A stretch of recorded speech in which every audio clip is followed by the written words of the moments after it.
sebenarnya yang paling jauh, berarti mereka menyatakan bahwa Yesus itu bukan Tuhan. Silakan Pak Pendeta. Menurut Pak Pendeta gimana? Iya, kalau saya menjawab ini bukan dalam rangka membenarkan ya mereka yang memberikan nama Yesus kepada anak-anak mereka. Tapi saya pernah coba research lah alasan kenapa orang-orang Meksiko, orang-orang Spanyol, orang-orang Filipina yang mengikuti, kemudian ada yang memberikan nama anak mereka Yesus, ya, dari pengertian bahwa dia penyelamat, sang penyelamat. Kalau dianalogikan di kultur orang Batak itu ada orang-orang Batak Toba khususnya yang memberi nama anak mereka misalkan Tiur, terang, ya, dan ada yang harapan, misalkan kayak Hotman Paris itu, mungkin orang tuanya ingin ke Paris tapi nggak kesampaian, lalu kemudian anaknya dikasih nama Hotman Paris sebagai mimpi, contoh saja ini kan. Nah, Yesus dalam pengertian terbatas sebagai manusia penyelamat, itu diharapkan anak itu nanti menyelamatkan keluarga mereka yang rata-rata beri nama itu miskin gitu loh. Survei saya 99% orang-orang yang di negara-negara ini yang memberi nama anaknya Yesus karena mereka dari latar belakang keluarga yang ingin sekali dari keluarga mereka ada penyelamat keluarga ini untuk survive dalam kehidupan gitu, sehingga mereka beri nama anak mereka Yesus. Tapi itu 1% lah dari orang-orang yang tidak memahami. Kalau orang bilang mungkin itu latar belakang doktrin, wah saya nggak berani karena kalau latar belakang doktrin orang Katolik, orang Ortodoks, orang Kristen macam-macam ini nggak ada yang berani memberikan nama kalau itu sedikit Pak Pendeta, mohon maaf Pak Pendeta, boleh interupsi? Oke, silakan siapa nih? Ibu. Saya mau menyapa saudara-saudara yang ini kebetulan di sini, qadarullah, masya Allah, barakallah, ada saudara saya yang lumayan sudah lama hilang di telan bumi ya. Beliau bernama Bamtri Channel, masya Allah. Assalamualaikum warahmatullahi wabarakatuh. Adi Ambo. Waalaikumsalam warahmatullahi wabarakatuh. Bang Dedi Wijaya. Ya, jadi buat teman-teman ya, tolong di follow akunnya Bamtri Channel, salah satu akun tim kita Bakul Kompor ya, dan masya Allah beliau hari ini hadir bersama kita. Ustaz Wafi, kenalkan ini adik saya dari Bukit Tinggi, saudara saya, saudara kita Bamtri yang sama-sama seperjuangan dengan kami yang menghilang tiada kata beberapa lama ya. Pendiri JCC ini termasuk pendiri JCC ini ya, tetua JCC ini ya. Tapi meninggalkan JCC dan meninggalkan kami, meninggalkan uninya dan Bang Zumanya. Dia meninggalkan Bang Zumanya dengan uninya. Ya. Assalamualaikum Ustaz Wafi. Silakan Bamtri, sepatah 50 katanya. Iya, saya tertarik tadi masuk TikTok ini karena lihat channel Uni ya. Channel Uni live judulnya Mikana kabur. Saya lihat kan, ternyata memang nggak ada Mikananya gitu. Dan kebetulan ada Pendeta Joshua Tewu juga di sini. Bang Bamtri, mohon maaf, mungkin bisa dilanjut sedikit tadi penjelasan Pak Joshua Tewu terhadap pertanyaan. Ya, boleh lanjut. Nanti kita menanggapi ya, Det. Boleh. Siap menerima. Makasih ya Allah. Bamtri, selamat kenal. Ustadz Haja, selamat kenal semua teman-teman ya. Selamat kenal. Ya, selamat kenal Pak Pendeta. Iya Pak, salam. Oke, sampai di mana tadi? Oke. Saya adik tirinya Unirifa Pak. Oh gitu. Ya. Adik kandung. Adik kandung. Ya. Oke, langsung silakan Pak Joshua Tewu melanjutkan pertanyaan dari Bang Abi Abdurrahman yang tadi. Iya, jadi nama Yesus itu kalau yang tadi saya jelaskan kenapa ada orang memakai itu, pertama alasan singkatnya mungkin mereka tidak paham saja dan hanya sebatas semacam impian, harapan dalam penamaan anak. Mereka pilih yang terbaik. Nama yang terbaik bagi mereka adalah Yesus sebagai anak penyelamat. yang akan menyelamatkan. Harapan di dalam penamaan itu adalah dari keluarga mereka lahir penyelamat. Kayak Messi. Messi itu kan sebenarnya penyelamat. Ya, kalau yang kita lihat bintang sepak bola itu. Jadi banyak nama-nama seperti itu. Kalau di Kristen tidak berani pakai Yesus, tapi Christian. Ya, Kristo, ya, Christopher, itu mereka menyematkan nama Kristus dalam kehidupan anak itu supaya kelak anak ini menjadi Mesias, penyelamat, kayak begitu. Itu harapan dalam penamaan yang saya ketahui ya, Pak Abi, kalau yang saya nggak salah yang bertanya ya. Nah, sorry. Nah, kalau sebaliknya, hampir tidak ada orang yang kasih nama anaknya Yudas, gitu loh. Apalagi tambah Yudas Iskariot, nggak ada. Nah, terus banyak orang Kristen yang juga punya sentimen atau semacam fanatisme agamawi, beri nama anjingnya Nero. Karena apa? Nero adalah penjahat dalam struktur kesejarahan kekristenan. Ya, jadi itu hanya semacam masalah psikologis ya, seperti yang Pak Abi bilang tadi. Saya setuju itu masalah psikis saja untuk penamaan. Jadi kayak anak saya kasih nama misalkan Habakuk. Ya, itu merangkul erat dengan penuh percaya dan tidak akan melepaskan sampai dia mendapatkan itu. Nah, itu dari satu kata Habakuk saya berharap anak ini adalah anak yang beriman misalkan. Hagai, saya kasih nama anak saya supaya apa? Dia adalah harapan untuk membuka sidang jemaat. Ya, seperti di Perjanjian Lama, Nabi Hagai itu nabi untuk umat, contohnya kayak gitu, dan lain-lain. Nah, itu soal filosofi dan psikologi penamaan saja, Pak. Oke, baik, terima kasih Pak Joseph. Bang Abi Abdurrahman, silakan, ada pertanyaan lagi sebelum saya beralih ke teman-teman yang lain. Silakan Bang Abi. Pak Joshua, ini sekaligus Pak Pendeta, saya lihat itu dalam catatan nama-nama di dunia, nama Jesus, ada terkenal pemain bola namanya Jesus Navas gitu ya. Itu catatannya kurang lebih ratusan ribu ya. Ratusan ribu jumlah orang yang diberi nama Yesus. Nah, kalau secara alam bawah sadar yang tadi saya bilang, itu orang Yahudi mengatakan bahwa haram memberikan nama Yosefave kepada nama selain daripada pemiliknya gitu ya. Terus kemudian orang Islam juga demikian. Jadi makanya saya, karena ada ratusan ribu jumlahnya, saya coba bernostalgia dengan alam pikir saya gitu, bahwa ternyata ada ratusan ribu juga orang yang penganut Kristen, justru itu dalam alam bawah sadarnya berarti menganggap bahwa nama Yesus itu bukan hanya tidak papa diberikan kepada anaknya, tetapi sudah barang tentu dia sudah memikirkan bahwa Yesus itu kemungkinan besar bagi mereka adalah bukan sosok Tuhan yang the one begitu ya, sehingga nama itu adalah tempelan kepada manusia yang punya pengharapan bisa jadi pemain bola, bisa jadi segala macam, tetapi justru mereka sudah barang pasti juga secara alam bawah sadar yakin bahwa anak yang dikasih nama Yesus itu tidak mungkin jadi Tuhan. Mungkin itu sih yang saya coba pahami dari sisi psikologi gitu ya. Makanya saya minta komentarnya Pak Joshua itu karena kan supaya memperkaya apa yang saya pikirkan gitu loh, seperti apa gitu. Baik, Pak. Iya Pak Joshua gitu. Iya, jadi Pak Abi tidak sepenuhnya salah pendapat Bapak ya tentang hal itu.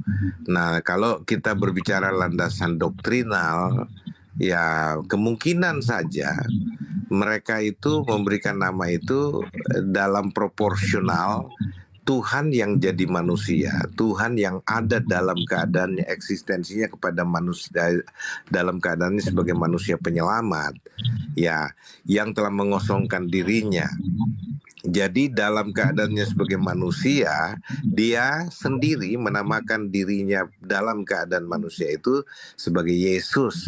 Dan itu tidak berbicara tentang dia adalah Tuhan Allah dalam pandangan sebagian kekristenan, Pak. Sehingga menurut mereka tidak masalah kalau memberi nama Yesus kepada anak mereka dengan harapan positif. Sebagaimana Yesus sang Mesias, begitulah anak mereka juga nanti diharapkan dipakai Tuhan untuk menjadi penyelamat keluarga. Itu semacam harapan psikologis saja, Pak.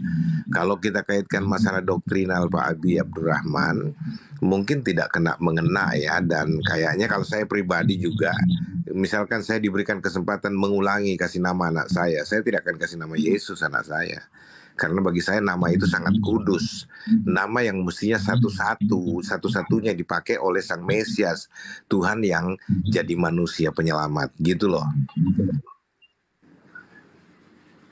Baik, ada pertanyaan lagi? Pak. Oke, mungkin host ada Bang Zuma udah ada, mungkin saya gantian sama Bang Zuma. Ini baru hadir beliau. Oke, baru hadir. Makasih Pak Joshua. Bang Abi Abdurrahman, saya mengucapkan terima kasih.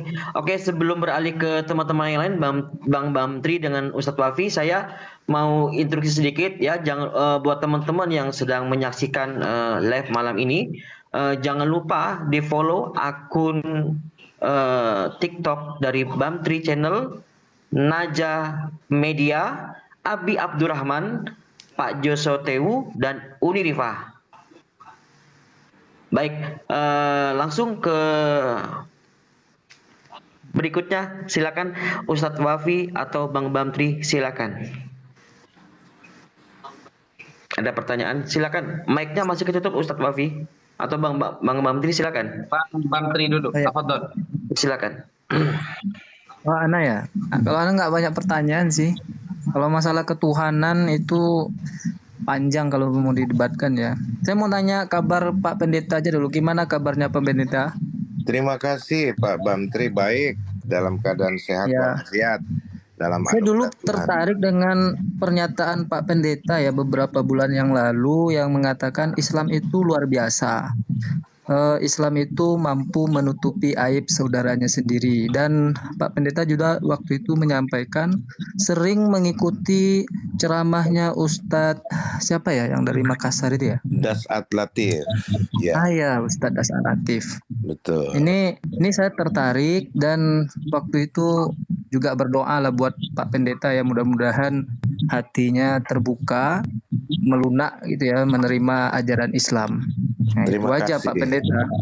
Terima kasih Ya. Pak Bamtri atas doanya. Salam buat keluarga, dan saya mau tanya Udin gimana kabarnya Pak Pendeta? Udin masih sehat hubungannya sama Udin ya? Tidak ada komunikasi sama sekali lagi. Saya nggak tahu kabar Udin. Udah nggak usah diurusin. Ya. Padahal dulu dekat kali ya sama Saifuddin Ibrahim ya Pak Joshua ya. Konon kabarnya begitu, dalam jejak sejarah juga nggak bisa. Lalu sekarang nggak ini lagi silaturahminya karena ya kayak Bamtri dan Tante Uci lah. Ya. Nah, kalau Ana orangnya suka ketawa Pak Joshua, jadi nggak suka yang serius gitu. Iya, sama-sama. Silahkan Ustadz Wafi, mungkin ada pertanyaan. Iya. Terima kasih Bang Bamtri, Mas Dedi dan Uni Rifa, dan Bapak yang saya hormati Bapak Pendeta Joshua Tewu. Terima kasih. Di sini ada sedikit kejanggalan Pak selama saya membaca Bible. Dulu saya setelah sholat baca Quran Pak, sekarang setelah sholat saya baca Bible Pak. Bagus dong. Iya. Setelah saya baca-baca, sejauh apa yang saya pahami Pak ya, Yesus itu sebuah nama bagi manusianya. Begitu. Makanya ketika ada perbedaan untuk membuktikan mana roh jahat dan mana roh kudus, itu harus meyakini bahwa Yesus datang sebagai manusia. Berarti nama Yesus itu nama yang disematkan oleh manusianya. Pertanyaannya Pak, kenapa yang dituhankan ketika sudah kembali kepada Bapa, itu kok tetap nama manusianya, padahal kita tahu manusianya mati 3 hari, manusianya lemah, butuh kekuatan malaikat dan lain sebagainya. Bahkan di banyak ya episodenya itu ya, yang makan ikan goreng lah dan lain sebagainya. Kenapa yang dituhankan justru nama yang disematkan manusia itu tidak kembali kepada dulu, bahwa orang-orang Yahudi dan murid-murid awal Yesus menyembah yang namanya Yehova. Seperti itu Pak, pertanyaan saya. Baik. Monggo. Jadi pertama Pak, nama Yesus itu telah ditetapkan sebagai satu-satunya nama di kolong langit ini yang olehnya semua manusia diselamatkan kalau berseru kepada nama itu sebagai nama di atas segala nama.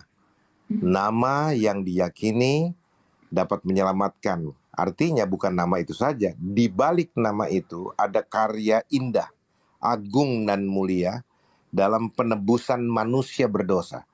Supaya, bukan saya tidak pernah menggunakan penebus dosa manusia.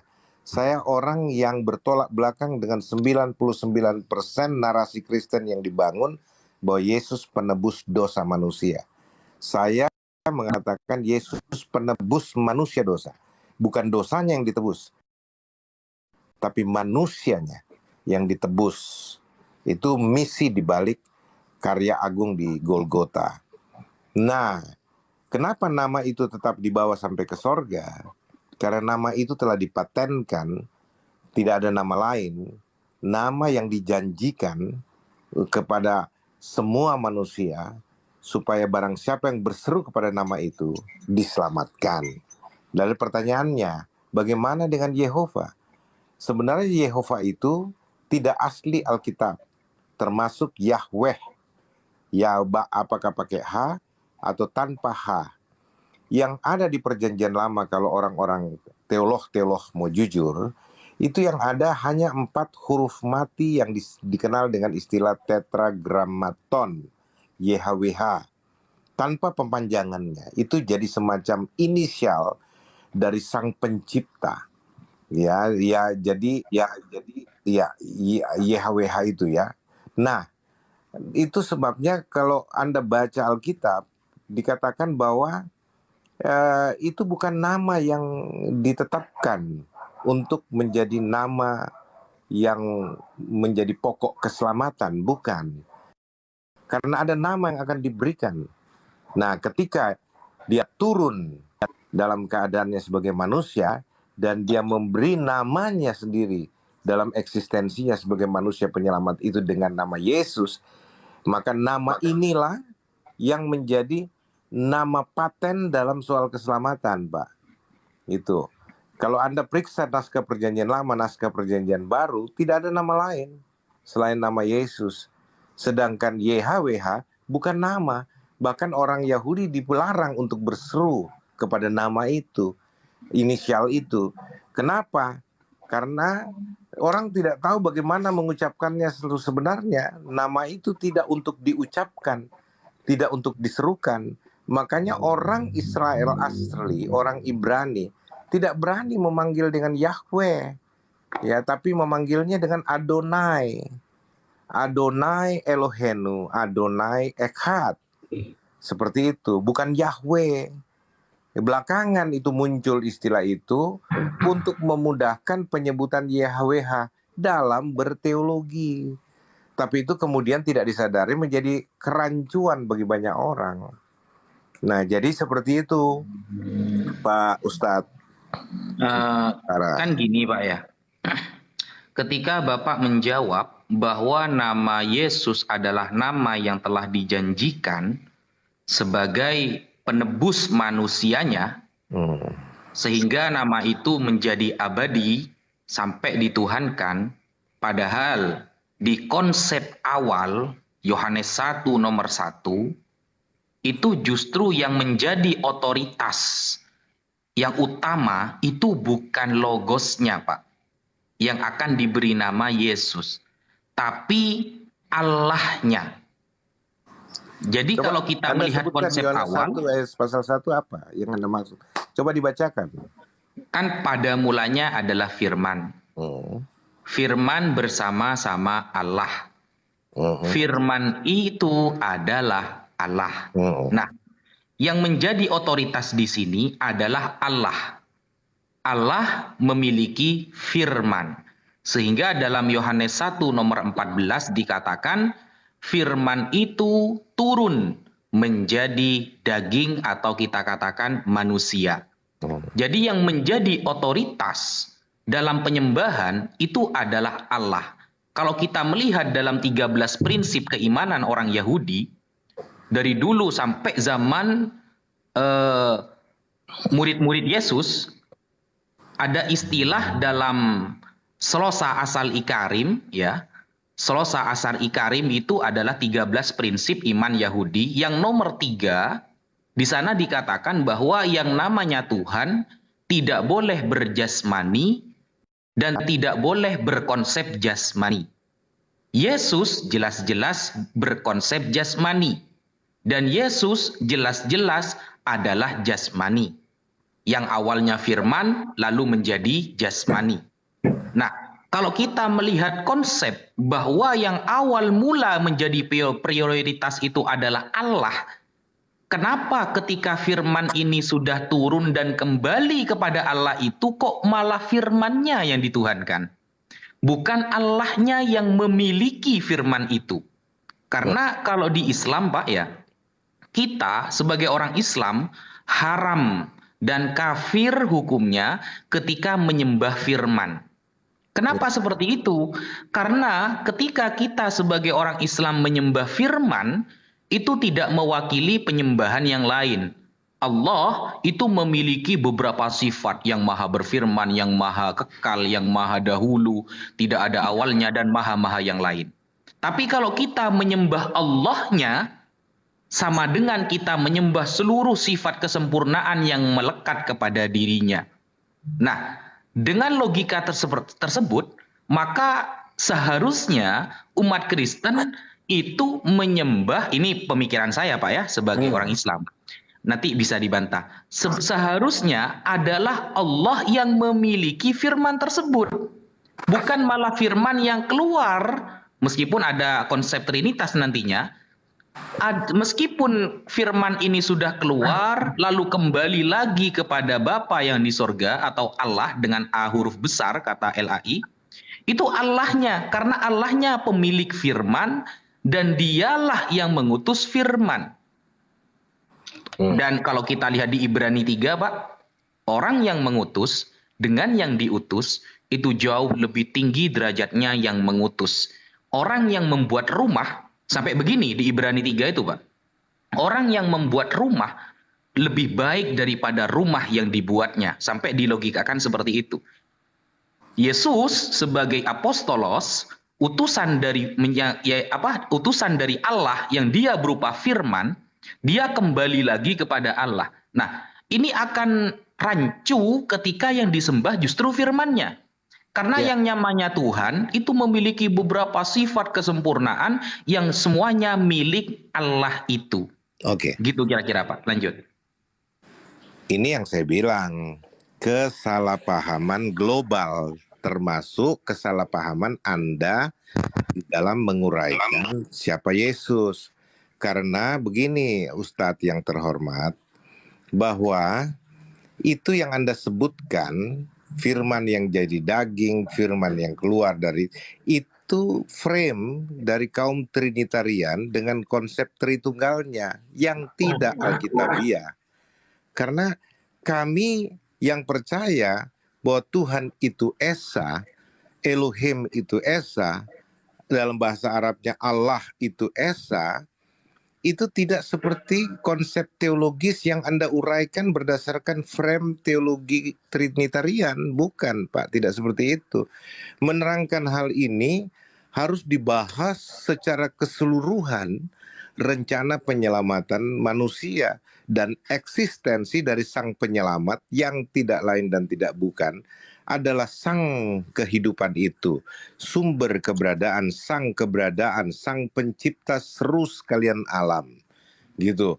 Nah, dalam pemahaman Alkitabiahnya, Pak Ustadz, firman yang jadi manusia itu berbicara skema yang tidak terputuskan dari janji sejak manusia pertama Adam dan Hawa jatuh dalam dosa. Allah telah menjanjikan juru selamat yang akan datang gitu loh. Yang Yesaya nubuatkan yang tidak lain dan tidak bukan adalah dia sendiri yang akan datang dalam rupa manusia. Manusia terurap yang disebut dengan Mesias di perjanjian lama, dan di perjanjian baru adalah Kristus, istilah Kristus. Dua istilah berbeda dengan satu figur, satu misi yang sama, ya artinya penyelamat. Nah, kalau kita mau berbicara tentang bahwa firman itu jadi manusia, itu berbicara tentang Allah telah menjanjikan juru selamat untuk menyelamatkan setiap manusia keturunan Adam yang telah jatuh dalam dosa dan berujung pada maut. Karena upah dosa adalah maut, gitu loh. Nah, sehingga ketika firman itu jadi manusia, bukan berarti ada pribadi kedua turun, atau kemudian ada sublimasi yang keluar dari sang Bapa lalu menjadi manusia, terpisah dari sang Bapa dan sebagainya. Itu konsep teologi Tritunggal yang triteistik, kalau saya mau katakan. Kalau saudara-saudara saya orang Tritunggal tidak terima, saya katakan bahwa Tritunggal itu berbasis triteistik, ya mereka sebenarnya harus kembali kepada skenario yang dikatakan Tuhan telah menggenapi janjinya. Jadi firman yang telah menjadi manusia itu artinya Pak, janji tentang penyelamatan lewat seorang juru selamat, yaitu dia yang diurapi, yaitu dia sendiri yang datang dalam keadaannya sebagai manusia, itu telah tergenapi di dalam diri sang Mesias yang diberi nama Yesus. Jadi tidak ada bicara ada pribadi lain yang kemudian dituhankan, tidak. Dia dari sononya memang Tuhan. Dia Tuhan yang menyatakan dirinya dalam rupa manusia. Gitu Pak Ustadz. Oke, lanjut Bang Zuma. Oke, saya mau sapa dulu. Assalamualaikum warahmatullahi wabarakatuh Bang Zuma. Waalaikumsalam warahmatullahi wabarakatuh. Ya. Saya mau beli obat dulu. Iya. Oke. Semangat malam silakan. Pak Pendeta Joshua Tewu. Selamat malam Pak Zuma. Akhirnya kita jumpa di sini Pak. Iya, mestinya di Makassar. Mestinya Makassar kita makan coto sama-sama. Itu misalnya aku bilang. Iya, mungkin karena faktor sibuk itu. Iya. Oke, apa kota Bos? Iya. Tambah ini Pak Pendeta ya, inilah bagusnya kalau orang yang berilmu yang kemudian tampil di permukaan memberikan pencerahan kepada anak bangsa gitu ya, supaya kita semua itu bisa berdialog dengan baik, mendudukkan perkara kebenaran dua agama ini. Amin. Untuk menghindarkan adanya hujat menghujat antar anak bangsa kan gitu. Yes, oke. Ya. Jadi begini Pak Pendeta, terkait dengan Islam Kristen kan gitu ya. Kalau di Islam yang kami pahami, kami mengenal sosok Nabi yang bernama Nabi Isa alaihissalam, yang mungkin Pak Pendeta tidak imani, melainkan mengimani Yesus. Di dalam Al-Quran gini Pak Pendeta, diterangkan bahwasanya wa inna la ilmu lis-sa'ah wala tamtarunna biha wattabi'un hadza siratul mustaqim. Al-Quran kemudian mensuplai pengetahuan kepada kami umat Islam bahwa sesungguhnya manusia bernama Isa itu benar-benar menjadi pertanda tentang hari kiamat. Karena itu janganlah ragu-ragu tentang kiamat itu dan ikutilah aku. Inilah jalan yang lurus. Nah, yang kami pahami secara garis besar, Nabi Isa alaihissalam datang kepada Bani Israel, kemudian Nabi Isa alaihissalam itu ditolak, lalu kemudian ingin dibunuh, lalu Allah menyelamatkan beliau, diangkat ke langit. Nah, kondisi ini kemudian, ini pandangan saya sebagai seorang muslim, kondisi ini kemudian dimanfaatkan oleh ahli kitab, orang Farisi, untuk menjajakan sebuah konsep kepada Romawi dan Yunani, di mana konsep itu nabi yang tadi melakukan mukjizat ini kemudian diajarkan sebagai dewa yang datang dalam rupa manusia. Nah, yang ingin saya sampaikan di depan Pak Pendeta ini, tolong disikapi, diluruskan ketika pemahaman saya ini keliru. Baik, Pak. Saya ingin mengatakan bahwa antara Yesus, Isa, itu tidak ada hubungannya dengan Kristen sama sekali dalam hal pengajaran. Kenapa saya mengatakan demikian? Sebab di dalam kitab yang Pak Pendeta pegang, Matius 24 nomor 27 misalnya, sebab sama seperti kilat memancar dari sebelah timur dan melontarkan cahayanya sampai ke barat, demikian pula kelak kedatangan anak manusia. Yang saya pahami, anak manusia di sini adalah Yesus yang datang untuk yang kedua kalinya.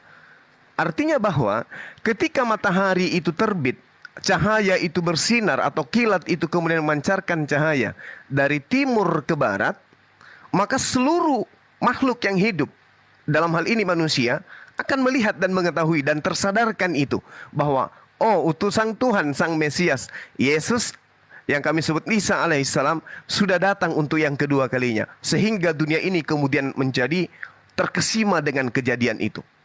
Karena ini adalah pertanda sesuai dengan Al-Quran, pertanda akan datangnya hari kiamat, maka manusia seluruhnya akan tersadarkan dengan adanya cahaya yang terlihat dari timur sampai barat ini. Tapi yang terjadi kemudian adalah yang disampaikan kepada kita dari teman-teman Kristen, tapi kami hargai itu adalah iman. Datangnya Yesus ke padang pasir pada saat ada ahli kitab bernama Paulus, orang Farisi, yang dia sendiri dengan orang-orang yang ada sekelilingnya yang melihat Yesus datang. Padahal kedatangan yang kedua itu belum. Nanti setelah cahaya itu bersinar dari timur ke barat.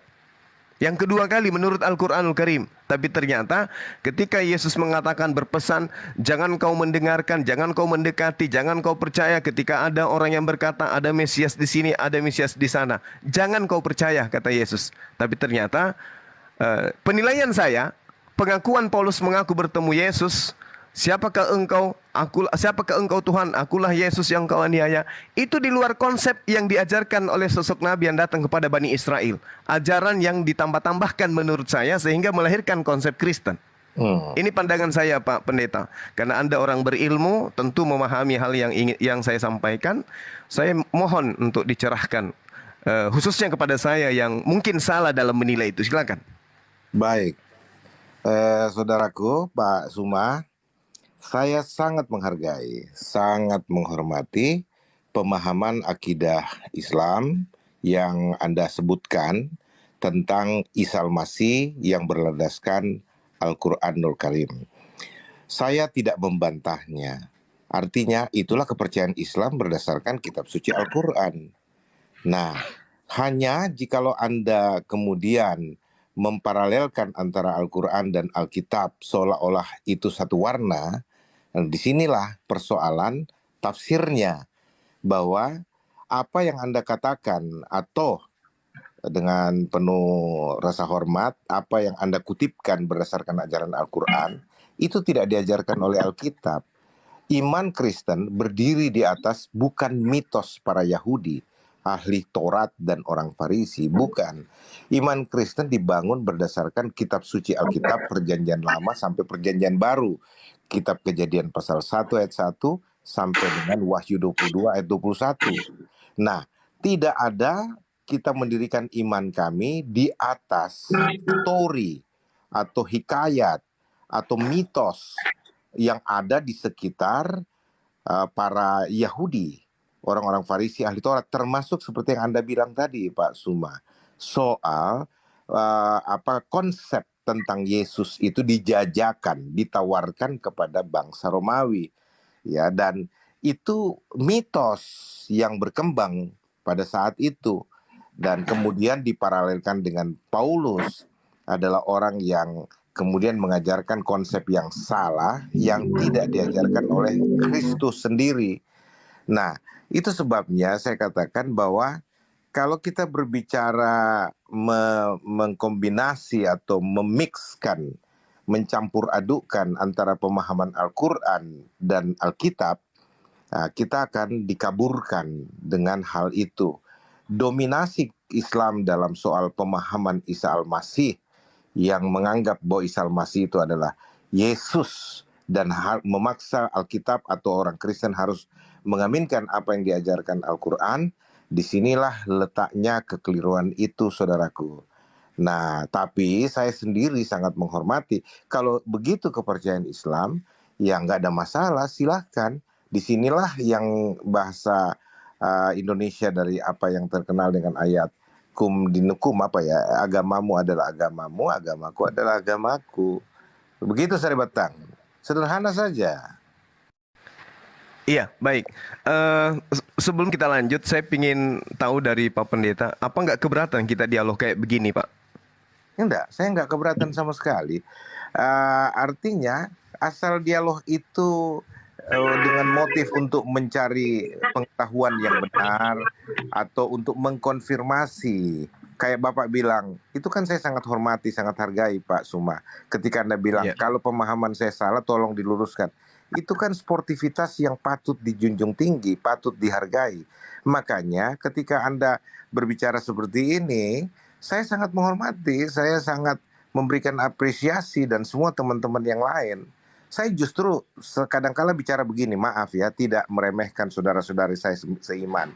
Kadangkala saya merasa nikmat berdialog dengan saudara-saudara Islam seperti ini dibandingkan saudara-saudara Kristen yang bagi saya kadangkala saya malu sendiri juga kalau mereka berdialog, berdiskusi tapi kemudian emosional, anarkis, dan kemudian ketika kalah dalam pertarungan doktrin, teologi misalkan, seperti Anda ketahui, saya banyak berseberangan dengan banyak orang Kristen masalah keesaan dan trinitarian ini.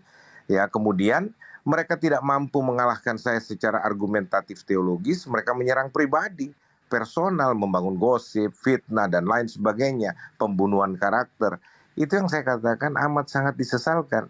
Sedangkan orang-orang Islam seperti Pak Suma dan yang lain-lain, ketika saya alami berdialog seperti ini, Uni Rifa, bahkan 7 orang teman saudara-saudara saya Muslim datang, kami bisa bersilaturahmi, kami bisa bersantap malam bersama dengan riang.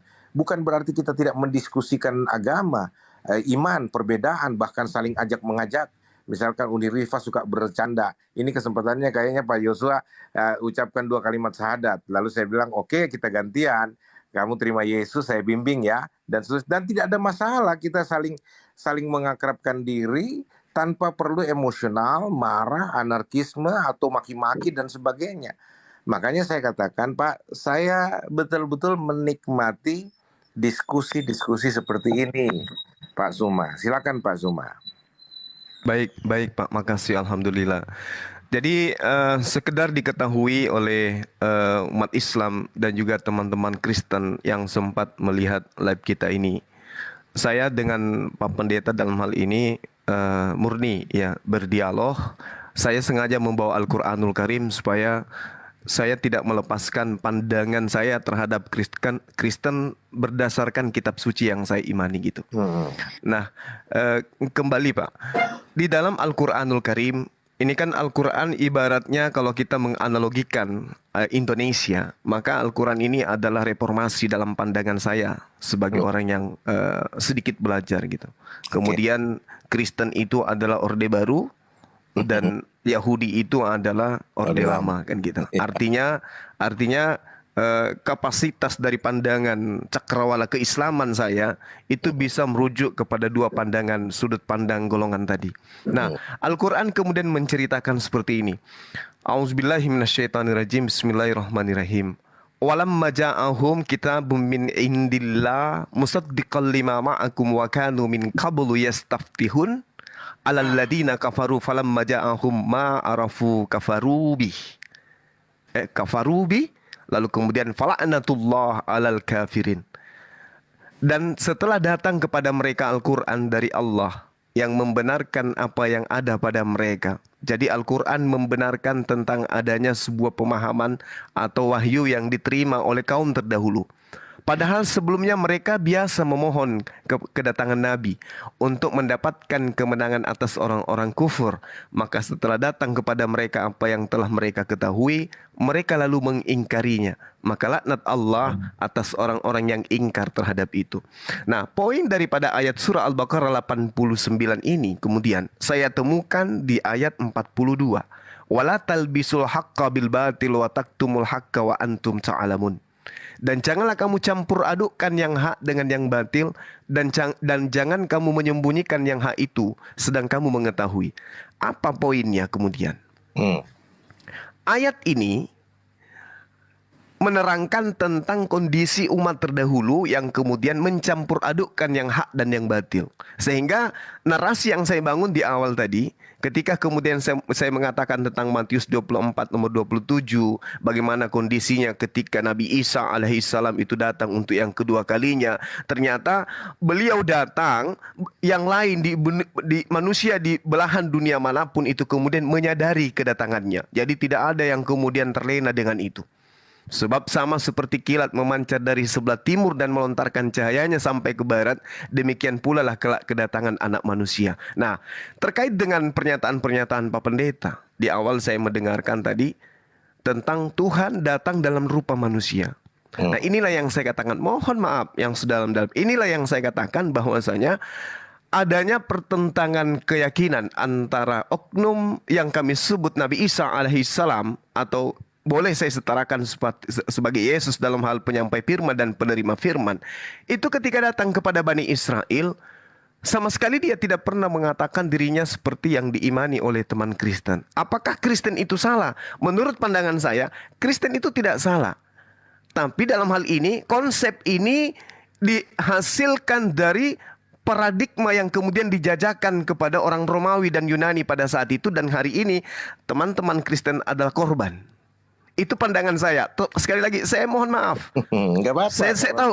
Saya tahu ini salah menurut pandangan Pak Pendeta. Ini salah pasti. Tetapi izinkan saya untuk mengurai bahwasanya kekristenan ini yang kemudian disebut di Antioquia pertama kali adalah sebuah karya yang dibangun oleh ahli kitab, orang-orang Farisi, kemudian yang menyeberangi lautan dan menjelajahi daratan untuk mentobatkan orang-orang non-Yahudi masuk ke dalam agama yang kemudian dibuat oleh ahli kitab. Sebagaimana yang diterangkan dalam Matius 23 nomor 15 itu. Karena Yesus acap kali begini, Pak. Saya belajar gitu loh. Belajar bertahun saya mencari di mana titik celah membebaskan teman-teman Kristen dari apa yang kemudian Yesus sangkakan kepada ahli kitab. Saya mencari di mana saya bisa meloloskan ini dalam perspektif pandangan saya sendiri, bukan golongan ataupun kelompok. Saya melihat bahwa Yesus itu acap kali di dalam kitabnya teman Kristen meminta pengikutnya untuk waspada, waspada, waspada, waspada, waspada. Dan kisi-kisi kewaspadaan itu merujuk kepada orang ahli kitab. Sedangkan Kristen dihasilkan dari akar yang berakar dari ahli kitab. Lalu kemudian saya selalu mencoba untuk menyambung-nyambungkan antara konsep yang Yesus ajarkan kepada ahli kitab dengan ajaran Kristen hari ini. Tapi sama sekali saya tidak menemukan adanya korelasi itu, Pak. Yang ada pertentangan. Contoh nih, ketika Yesus mengatakan lebih mudah langit dan bumi itu lenyap daripada setitik dari hukum Taurat itu dibatalkan. Kristen kemudian dengan kasihnya, dengan agamanya yang baik, itu lahir dari sebuah pemahaman bahwasanya dengan matinya Yesus di atas tiang salib, maka dia telah membatalkan hukum Taurat bersama dengan segala ketetapan yang ada di dalamnya. Akal saya nggak bisa terima itu, Pak.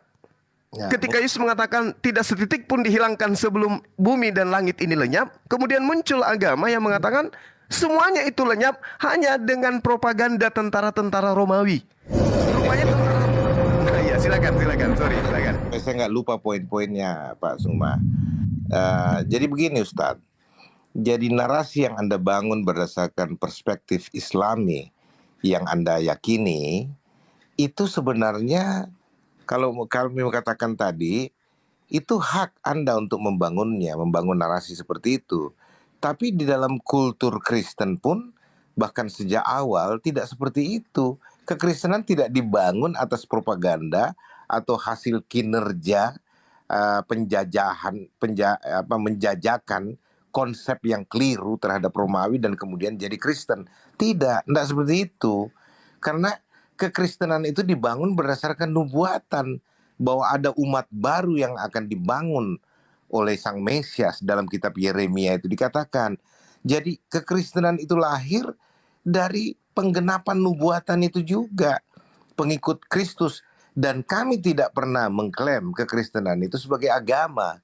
Hanya dia mengadaptasi di setiap negara yang punya aturan hukum yang berbeda. Bagi saya pribadi, kekristenan adalah soal relationship. Hubungan pribadi antara Sang Pencipta dengan umat manusia yang telah jatuh ke dalam dosa lewat Kristus Yesus dengan karya penebusannya yang diajarkan oleh Alkitab, bukan hasil propaganda para ahli Taurat dan orang-orang Farisi, Pak Zuma. Dan ini tidak sama sekali sesuatu yang Anda campur adukan antara kutipan-kutipan ayat yang saya aminkan. Kalau kutipan ayatnya saya aminkan. Tapi ketika Anda bangun narasi dari kutipan itu yang salah, Pak Zuma. Tidak seperti itu, termasuk misalkan ya, bahwa kitab Taurat, hukum Taurat itu dibatalkan di Kolose 2:15 yang Anda maksud itu, oleh kematian Kristus, dan itu tidak masuk di akal Anda. Karena saya bisa pahami, karena Anda tidak memahami dalam konteks holistik, keseluruhan karya penebusan, bahkan mulai dari janji penebusan itu sampai penggenapannya. Nah, kenapa hukum Taurat dibatalkan? Hukum Taurat itu dikatakan sebagai pengawal sampai yang benar itu datang, sampai iman itu datang, gitu loh. Nah, sekarang misalkan begini, Pak Suma, saya mau gambarkan, analogikan itu begini. Kalau yang mengawal ini digunakan sebelum dia tiba pada tujuannya, itu terus dibatalkan, itu salah. Tapi kalau misalkan yang mengawal ini sudah sampai kepada tujuannya, dia setelah menyelesaikan tugasnya dan tidak perlu lagi melanjutkan kawalan itu karena dia sudah sampai, gitu loh.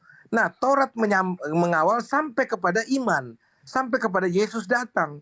Nah, Yesuslah penyempurna seluruh tuntutan hukum Taurat, Pak Zuma. Nah, itu sebabnya ketika Yesus menggenapi semua itu, hukum Taurat tidak dibutuhkan lagi. Ya, itu hanya bayangan, hakikatnya adalah Kristus, Pak Zuma. Gitu. Nah, kalau kita mau bicara ini secara detail, kita memang butuh waktu beradaptasi.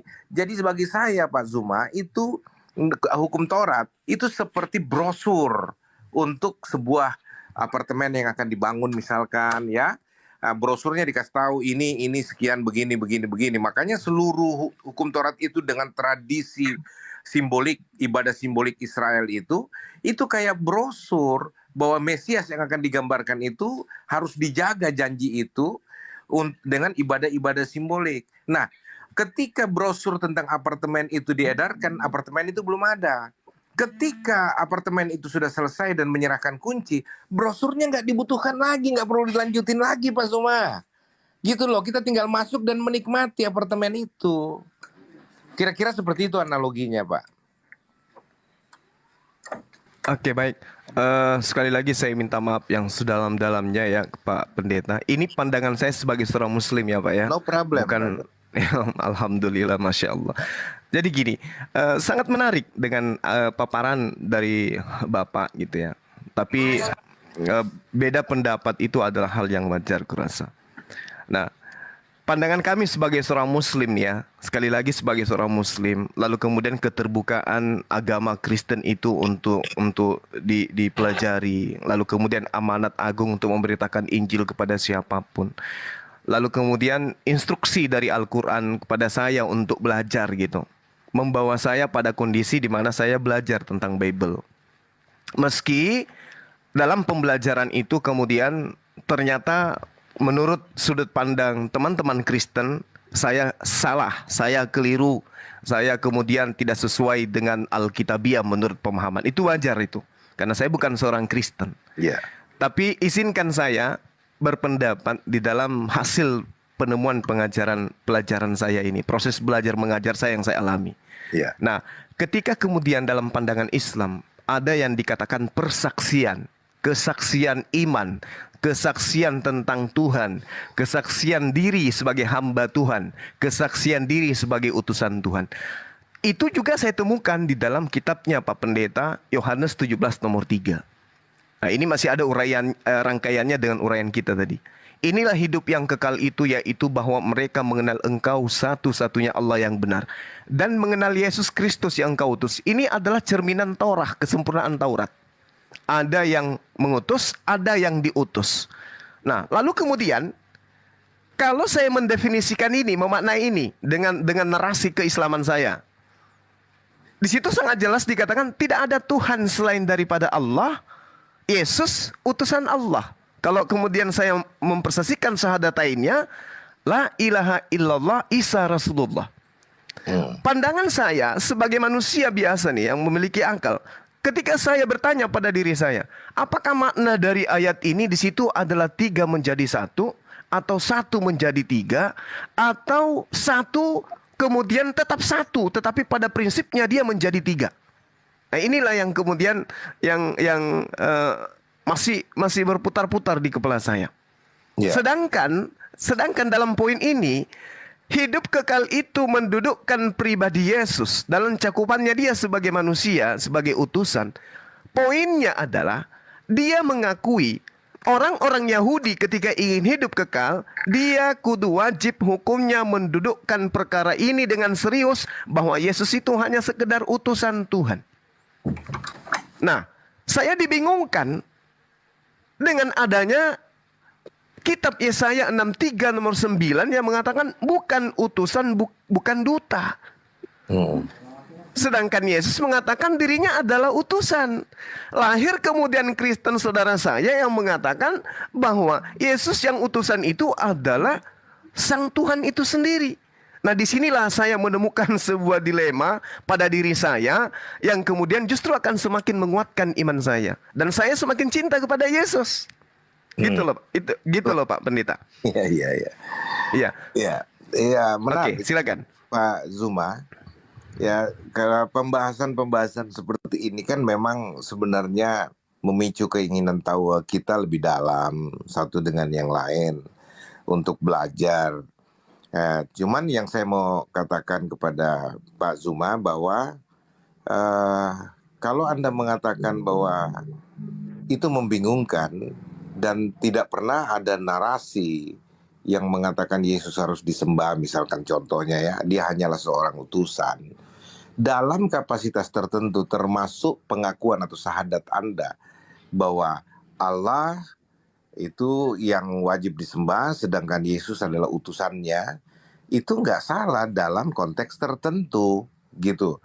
Tapi kalau kita mau bicara kembali kepada Grand Master atau semacam masterpiece dari rencana penyelamatan itu yang dijanjikan oleh Allah sendiri, yang mana dia sendiri yang akan datang, dan itu bukan ajaran ahli kitab, itu nubuatan yang sudah dilakukan. Dan perjanjian baru bukan Paulus yang mengajarkan itu pertama, tapi murid-murid Yesus ya, yang salah satunya Thomas, yang menunjukkan dengan sikap verbalnya, dengan perbuatannya, sujud menyembah dan mengaku bahwa Yesus Tuhan, Yesus Allah, dan Yesus tidak pernah menolak penyembahan apapun terhadap dirinya, walau dia masih dalam kapasitas manusia saat itu. Ya, karena apa? Memang dia Tuhan, dia Allah yang tengah dalam keadaan sebagai manusia dalam misi penyelamatan yang tidak mungkin dia lakukan kalau dia dalam keadaannya atau eksistensinya sebagai Allahu Akbar, Allah yang maha besar, Allah yang maha perkasa. Itu tidak mungkin, karena siapa yang dapat bertemu dengan Tuhan muka dengan muka kalau dia tidak dihanguskan? Dia lebih panas dari matahari berbanding berapa juta kali misalkan. Dia lebih dingin dari es, dia pencipta seru sekalian alam. Sehingga untuk penyelamatan manusia, dia perlu menjadi manusia. Dan itu konsep yang Alkitab sendiri bangun dan dia sendiri yang mengatakan hal itu. Nah, kalau kita tanya, kenapa Allah bisa jadi manusia? Apa yang tidak bisa Allah lakukan, Bang Suma? Segala sesuatu tidak ada yang mustahil. termasuk dalam konsep penyelamatan yang dia prakarsai sendiri. Konsep penyelamatan itu bukan manusia yang memprakarsai, bukan Yesus secara terpisah dari Allah, tapi Allah sendiri yang memprakarsai, menginisiasi bagaimana menyelamatkan manusia yang telah jatuh dalam dosa. Karena dia tidak menginginkan kematian orang berdosa, melainkan pertobatannya agar mereka kembali ke jalan rencana yang telah ditetapkan supaya mereka diselamatkan. Nah, Allah membenci dosa, Yesus membenci dosa, tetapi mengasihi orang berdosa. Itu sudah prinsip baku dalam kekristenan, Pak Suma. Sehingga kita perlu melihat ini rancangan secara global. Tidak ada tubrukan. Dalam kapasitasnya dia sebagai manusia penyelamat, seperti yang dinubuatkan, ada beberapa ayat di Alkitab yang mengatakan hal itu. Bahkan dalam 2 Timotius 3 ayat 16 itu, 1 Timotius 3 ayat 16 itu, itu mengatakan bahwa dia telah menyatakan dirinya dalam rupa manusia. Dan penyembahan coba Pak Suma kalau belajar Alkitab sungguh-sungguh, adakah Yesus pernah menolak penyembahan kepada dia? Tidak ada, Pak. Dia menerima penyembahan itu karena memang dia Tuhan, dia Allah. Seperti itu contohnya. Jadi banyak hal yang perlu kita melihat di dalam perspektif kekristenan yang alkitabiah secara murni, tidak dimix dengan perspektif Islami, Pak Zuma. Tapi dengan demikian juga saya tetap menghormati, dan inilah kekayaan tafsir di ruang pencari ilmu, para pencari ilmu seperti Pak Suma dan teman-teman. Sehingga orang-orang dengan motif yang benar untuk mengkonfirmasi apa yang mereka punyai lewat pertanyaan-pertanyaan yang lahir, itu harus diapresiasi. Apapun model pertanyaannya, gitu. Dan saya sangat senang karena punya pengalaman akhirnya berbicara dengan Pak Suma yang orang gambarkan kasar, brutal, dan sangat anarkis sebagai pengejek Kristen. Tapi saya alami dengan Pak Suma nggak seperti itu. Orangnya santun, orangnya bijak. Kita cuma pernah clash informasi ketika di YouTube pernah mau direncanakan live, tapi kemudian setelah semua kesepakatan dengan Zulkifli kalau saya nggak salah, itu kemudian dibatalkan karena saya menginginkan Pak Suma live on cam, tapi Pak Suma katanya nggak mau. Persoalannya cuma di situ. Lalu kemudian saya tidak lagi beredar-edar. Tapi ketika memang saya dalam kapasitas tidak bisa on cam dan tidak bisa memaksakan diri juga yang lain on cam, ya enggak masalah. Saya berbicara begini pun saya lihat bahwa ternyata teman-teman juga berbicara secara santun, menunjukkan bahwa Anda itu orang-orang Islam yang berpendidikan, punya ilmu, punya marwah yang layak diapresiasi, dan saya senang akan hal ini, Pak Suma. Baik Pak. Mungkin Pak Pendeta masih ada waktu barangkali, atau ada kesibukan, atau masih bisa dialog sedikit, Pak? Pak, saya izin sebentar aja, saya akan balik. Mohon maaf karena mobil saya ternyata mengganggu ada parkiran di depan. Anak saya mau pulang, jadi mobilnya mesti keluar. Saya ambilkan dulu ini. Sebentar aja Pak, saya jeda sebentar ya. Mohon maaf ya Pak Zuma dengan teman-teman. Saya baik. Saya akan kembali ya. Baik, terima kasih Pak Joshua. Halo Pak JT. Iya. Sedikit ya teman-teman. Pak, kami di Kalibata nih Pak. Iya, Kalibata sama Uni ya. Oke. Sorry. Sorry. Lanjut. Pak, siapa di Kalibata? Saya sedang tidak di Kalibata, Pak. Saya di rumah yang satu, bukan di apartemen. Oh. Iya. Oh, bukan di Kalibata. Iya, aduh. Kalibata, Pak. Nggak, kami cuma kumpul di sini karena ada jemput si kawan.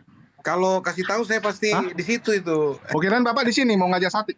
Oh, pasti kalau itu. Oke, siap. Maaf, saya nggak ada perencanaan di situ tadinya karena saya ada di rumah yang satu. Maaf. Ya. Oke, sebentar ya, Pak. Sebentar. Oke, siap. Kita sebentar. Oke, baik. Silakan lanjut Bang Zuma. Iya, saya tertarik dengan yang disampaikan oleh saudara kita tadi ya, Pendeta Joshua Taiwo. Beliau juga banyak memberikan pandangan-pandangan tentang apa yang saya narasikan tadi, dan Ya itu dia, karena saya seorang Muslim, logika saya upayakan untuk nyampe kepada apa yang dijelaskan. Namun ya seperti itu, mungkin karena memang saya Muslim sampai narasi yang dibangun itu belum sampai kepada poin sebagaimana yang saya inginkan. Dalam arti kata bahwasanya saya pingin gitu loh, bahwa Yesus itu betul-betul adalah Tuhan yang kemudian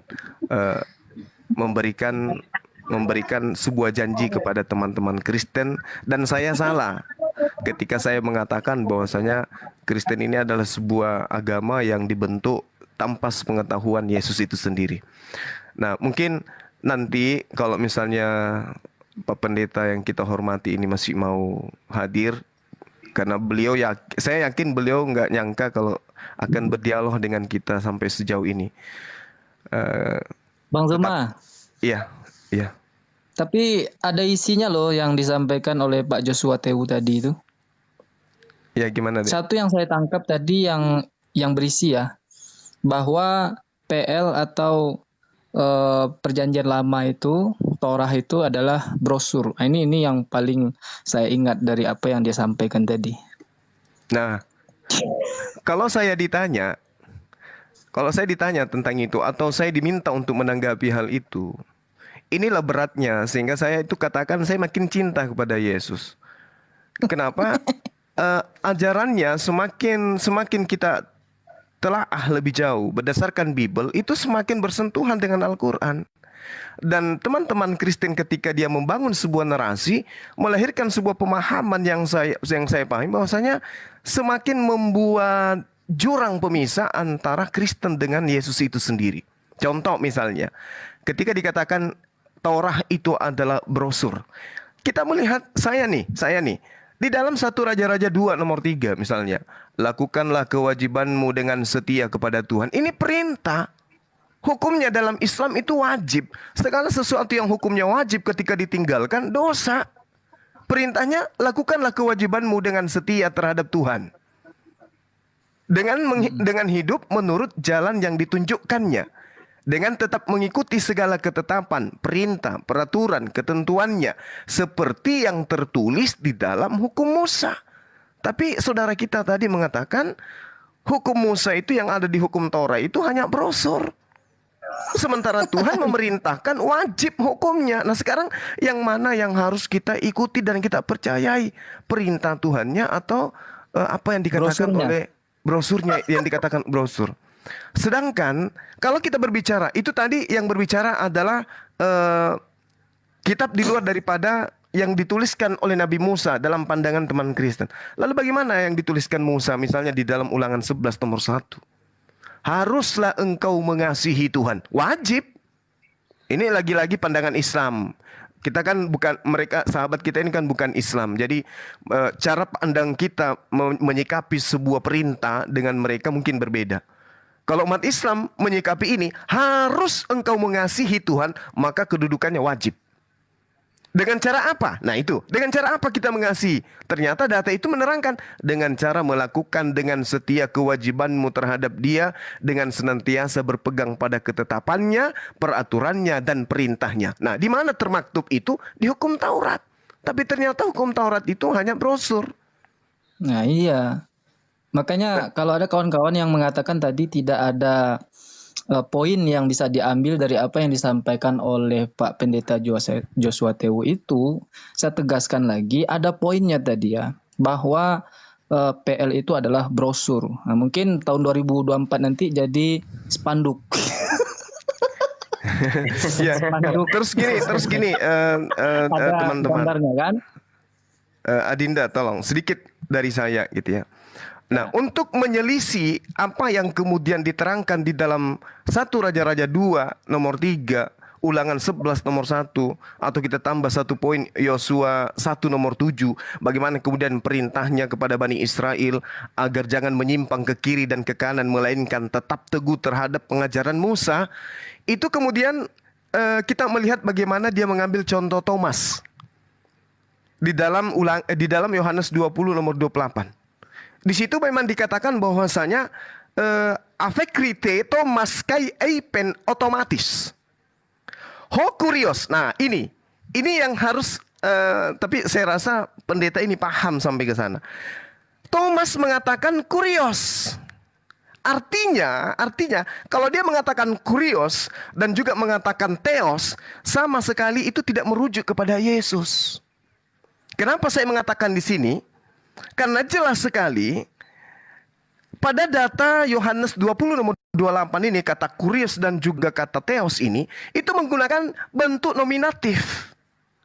Artinya saya sebagai orang Makassar nih, ya, paham betul bahwa untuk subjek yang dibicarakan tidak ada di tempat. Berarti Thomas tidak sedang berbicara dengan oknum yang ada di depannya sebagai ungkapan bahasa tadi. Kurios, theos. Tapi merujuk kepada oknum yang ada di luar sana. Makanya Yesus nggak menampik, Yesus tidak menolak. Yesus tidak mengatakan, oh aku bukan theos, oh aku bukan kurios. Yesus tidak menampik itu. Kenapa? Karena Yesus paham sekali kata kurios dan theos itu bukan untuk dirinya, tetapi untuk sang dia yang telah mengutus dirinya. Contoh misalnya di dalam Matius 27 nomor 63. Dan mereka berkata, Tuhan, kami ingat bahwa si penyesat itu sewaktu hidupnya berkata, sesudah 3 hari aku akan bangkit. Nah, kata Tuhan di sini itu kurie. Artinya itu subjeknya jelas merujuk kepada Yesus, bukan kepada esensi di luar Yesus yang mengatakan kurios tadi. Ini kurie artinya merujuk kepada dirinya. Maka akan berubah kemudian dari nominatif ke vokatif. Dan saya rasa seorang pendeta terpelajar seperti Pak Pendeta Joshua Teo itu pasti ngerti. Bukan kurios, tapi kurie yang harus ditujukan kepada Yesus ketika Thomas mengatakan, oh Yesus itulah Tuhannya, Yesus itulah Allahnya, Yesus itulah pencipta langit dan buminya. Tapi faktanya tidak. Dia mengatakan kurios, bukan kurie. Dia mengatakan theos, bukan kepada theon dan seterusnya. Ini artinya bahwa Yohanes 20 nomor 28, Yesusnya ada di depan Thomas. Sementara kenapa Thomas tidak mengatakan kurie, malah mengatakan kurios? Artinya Thomas menisbahkan kata kurios itu merujuk kepada esensi yang ada di langit, bukan yang ada di depannya. Andai saja kata Tuhan dan kata Allah itu ditujukan kepada Yesus, maka jelas sekali Thomas akan mengatakan kurie, bukan kurios.